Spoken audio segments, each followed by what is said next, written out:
Ben, Lenore, Dave, thank you very much, and thanks to all of you for being here today. At Oracle, we're delighted to be able to be a part of this very dynamic event that's now in its third year here, and we think that deep in its heart, Oracle embraces some of the values that are most important to the CMU community here of excellence and innovation and entrepreneurship. So we think there's a pretty powerful connection there. We're thrilled to do this, and it's so exciting to see this next generation of leaders, the new technology, the lifeblood of not just the US, but the global economy here. So we're very, very excited. I want to say that while it's clear Oracle's become a huge global corporation, as long as Larry Ellison leads this company, we're going to hold entrepreneurship and innovation as something not just that's important to us, but it's very much a part of who Oracle is, very deep, deep in our character. After 35 years as CEO, a couple of years ago, Larry decided he was going to become CTO and executive chairman. But I think unofficially, Larry will always be our own entrepreneur in residence. Over that time, not only started Oracle, but he was the founding funder for Salesforce.com, for NetSuite. Outside of the tech field, he sort of turned the professional tennis world upside down with some new ideas, driven in large part by technology, but also by the notion of excellence. In sailboat racing and design, he's done some things that are unprecedented there. In sustainable horticulture on the island in Hawaii, desalination, and most recently, a huge endowment for a breakthrough approach to cancer treatment and research. 12 days ago, Larry bequeathed $200 million to the University of Southern California to start the Lawrence J. Ellison Institute for Transformative Medicine. And the key word there is transformative. Because while Larry has enormous respect for traditional cancer research, he felt that an interdisciplinary approach could provide a breakthrough way to attack this. So part of the endowment here was Larry's idea that he wanted the traditional cancer researchers to be joined by world-class mathematicians and engineers, physicists, nanotechnologists, and more. Because he said in this new world, there's going to be very different ways that we're going to approach this. At that same event, just a few days ago, Larry gave his second commencement address in his life. And the first one for anybody who's here last year was 22 years ago at CMU, to the graduating class there. And I just wanted to share a couple of thoughts that Larry gave more recently about some of his thoughts on entrepreneurship, innovation, and so on. And I think it's fair to say, summarizing some of his ideas was this: the importance of being crazy. If you picture half a century ago, Larry Ellison was a 21-year-old dropout from the University of Chicago. He was getting good grades in pre-med, but he said it didn't inspire him. And he felt he was there because others wanted him to be there, not because he wanted to be there. And the essence of his discussion there, his commencement address with the people at USC, was be who you are. Live your own dreams. Don't try to live other people's dreams. And you sometimes maybe have to be a little crazy. So about 40 years ago, Larry read a paper, theoretical research paper, about this new thing called a relational database.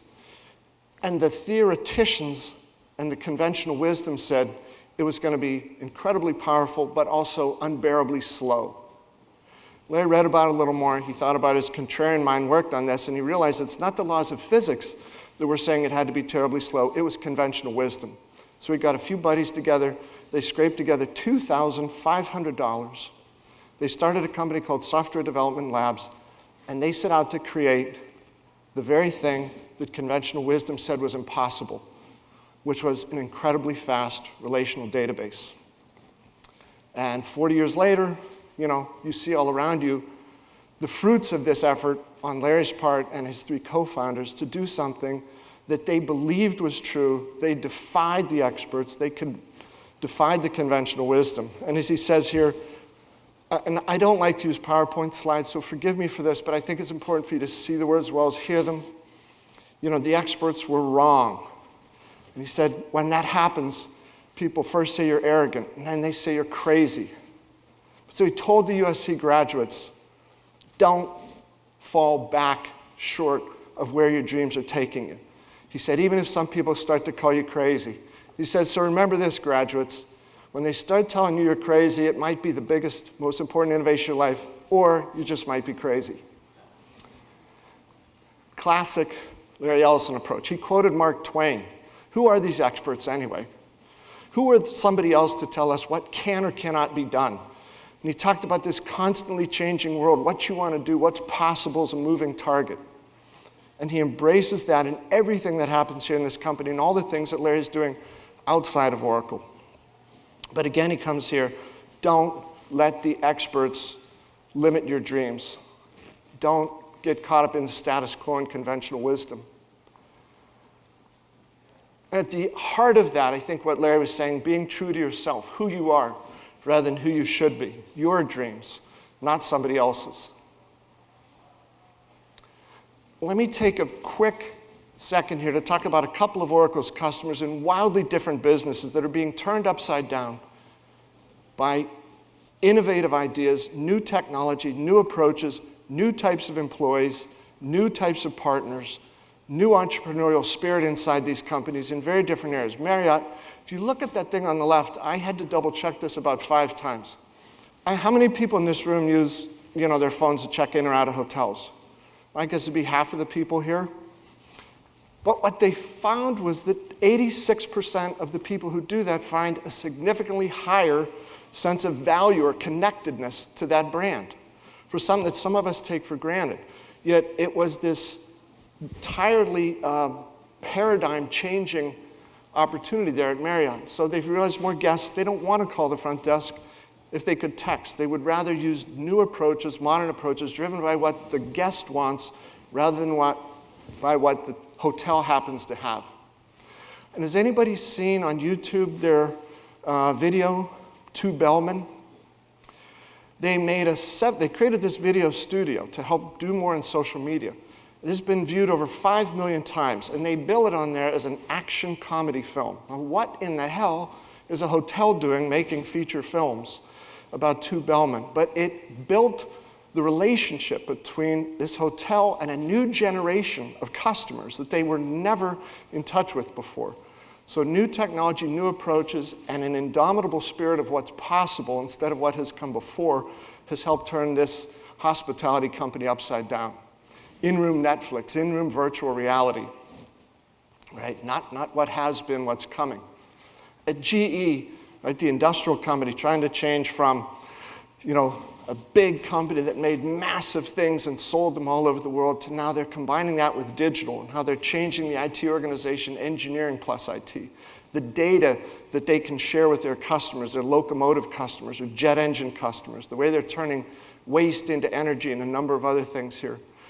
The cloud, these new generation technologies, they said, are what's making it possible for this massive company to move faster than it ever has before and to attract an entirely new type of employee to help them give the company the sorts of talent and insights and innovation they're going to need to compete.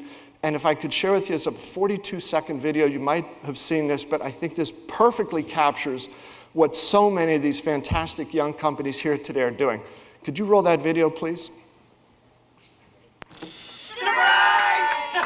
You heard you got a job as a developer. It's official. I work for GE. What? Wow. Yeah. Okay. Guys, I'll be writing a new language for machines, so planes, trains, even hospitals can work better. This is... Oh! Sorry, I was trying to put it away. Got it on the cake. So you're gonna work on a train? Not on a train, on trains. You're not gonna develop stuff anymore? No, I am. Do you know what GE is? This is huge for me. I'm thrilled. Yeah, man. Oh, yeah. No, you should be. This is Yeah. awesome. It's really great. Gonna be a pilot, fly a plane? So here you see this company taking an entirely different approach to presenting itself to the world, and they chose to make fun of themselves about it. It's a wild, crazy new world out there, and they're jumping into it. The last thing I want to share with you is we have started this thing, the Oracle Cloud Startup Accelerator Program. We're going to have this around the world. We're starting it in Bangalore. We'll offer structured mentorships, state-of-the-art technology, co-working, open spaces, free credits to use the Oracle Cloud, access to Oracle customers, access to Oracle partners, and access to independent investors. Because we think that the work that so many of you are involved in, from the startup side, running the companies, advising, investing in them, that's the future. So thanks very much for this chance to share a couple of ideas with you. I just wanted to leave you with the notion that I think, like you, we at Oracle believe in dreams, and like you, I think we believe sometimes you have to be a little crazy to achieve those dreams. So have a wonderful afternoon. Thanks for being here. We're delighted to have you with us. Bob is a great example of the link between Pittsburgh and the Silicon Valley. Bob is the Chief Communications Officer here at Oracle, but he lives in Pittsburgh, right? So it's an example of how things can be all over the world. And I've had the great honor of knowing Bob for 25 years as a great friend. And thank you all, Ben and Bob, for sponsoring the event.